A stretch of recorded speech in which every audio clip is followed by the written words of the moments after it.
Why would a landlord want to lease all of his apartments to someone who's going to turn around and sublease them out?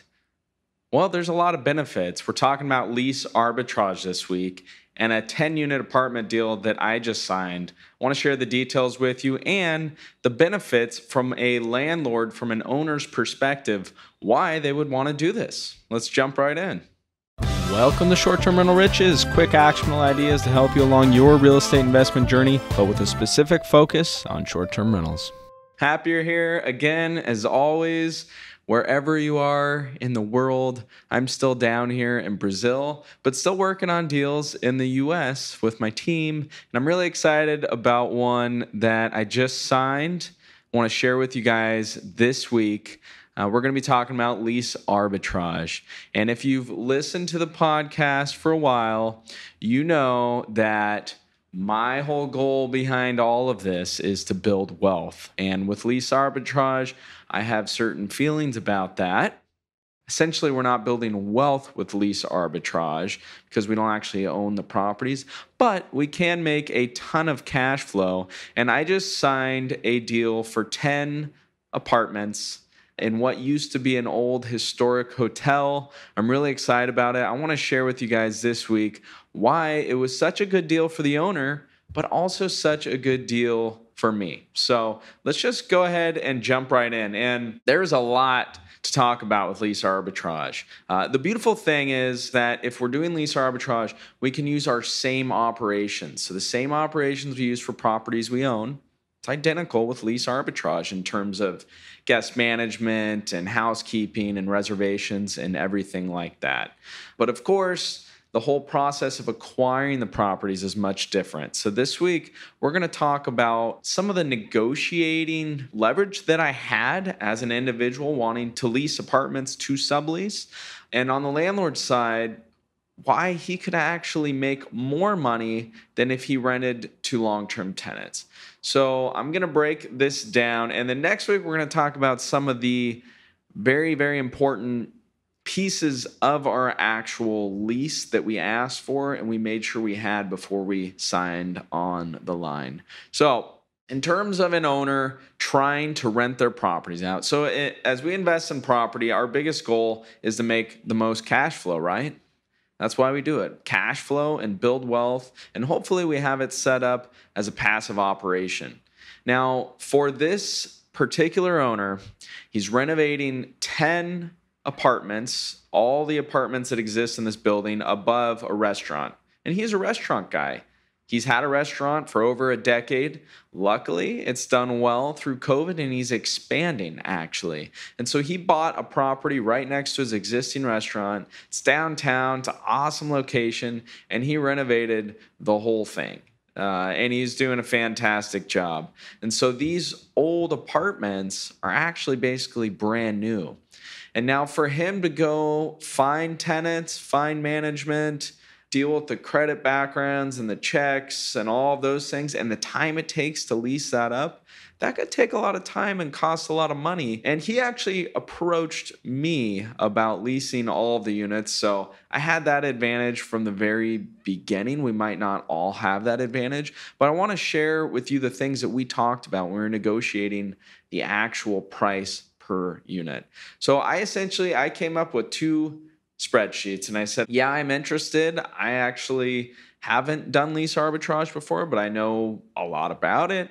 I own all my own properties, but I think this could work out really well for both of us. And here are the numbers that I ran. So on one side, I had my offer, price per apartment, and then all the associated costs if he were to rent it to me as a short-term rental. And then on the other side, I had the long-term rental equation and all of the associated costs he would have if he decided to just take it on and rent it out as traditional long-term rentals. So on my side, these are the benefits for the landlord.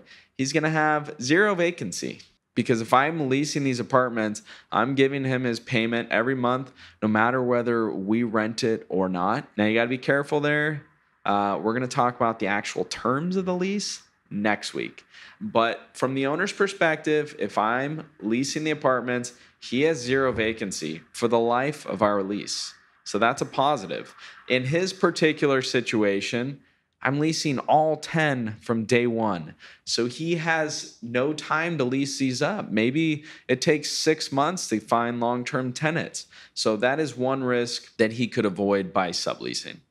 Another beautiful thing from the landlord's perspective is that if one person is renting your apartments and wants to rent all of them because they're working out well as a sublease model, well, then you could essentially have one tenant for a lot of your apartments. So he only has to deal with me for these 10 apartments. He doesn't have to collect rents from 10 different people.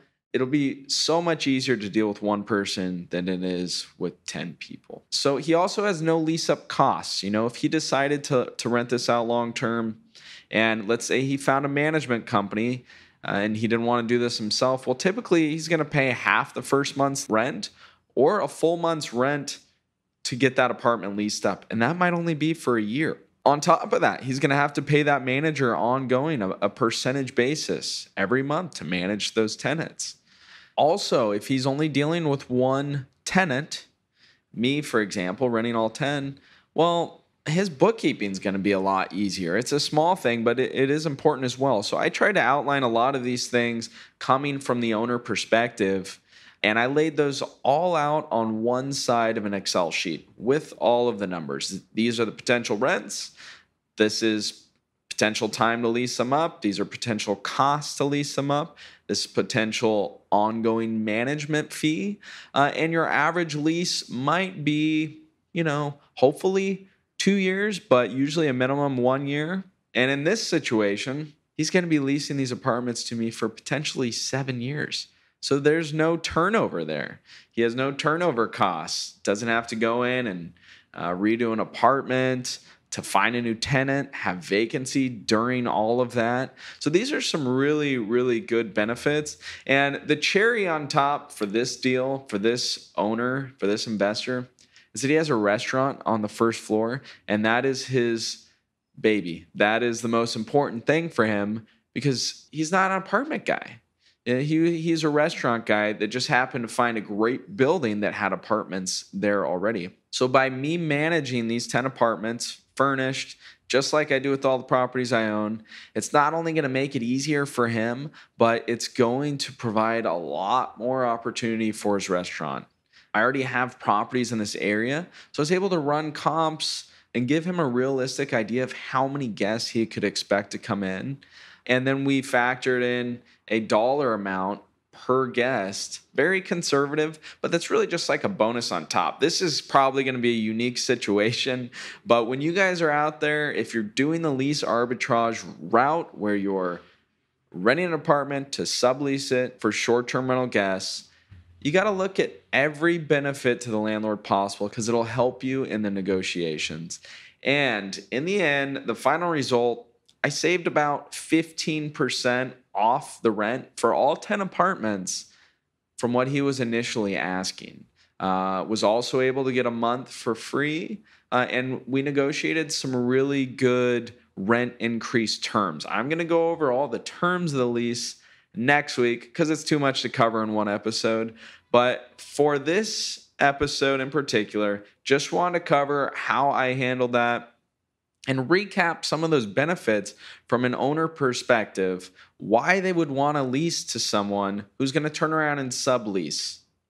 So hopefully you got some value out of this. If you guys are out there doing the lease arbitrage model, good for you. Stay tuned for next week because there's some really important things that you need to have in your lease, or this could be dangerous. You could be putting yourself at risk. You could be putting your money at risk. And we don't want to do that. So stay tuned until next week. And until then, have an awesome week. Want to get on the fast track to financial freedom through short-term rentals? Well, it all starts with the properties you acquire, but you want to make sure that you acquire the right properties. I want to give you my ebook that will show you how to do just that. There is no charge. It's my gift to you for being one of our subscribers. Just go to restmethods.com. That's REST methods.com.